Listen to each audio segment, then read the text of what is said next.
పేద మనసుకి పెళ్ళంటే అతిథులెవ్వరు రారమ్మా.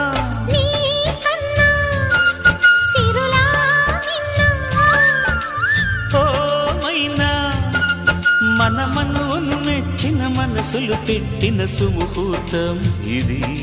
వధువై రానా మరి కిలకిల నవ్వే కోయిల కోసం వచ్చింది మధుమాసం. మిలమిల మెరిసే చంద్రుడి కోసం తెర తీసెను సాయంత్రం. జోలగా లాలించగా నీ నీడ దొరికింది. కమ్మగా కలలీయగా నీ తోడు నాకుంది. ఎదవిల్లును వంచిన వాడే నీ రాముడు అన్నది మనసే. కుడి తలుపులు తీయక ముందే వరమిచ్చెను దేవత ఎదురై.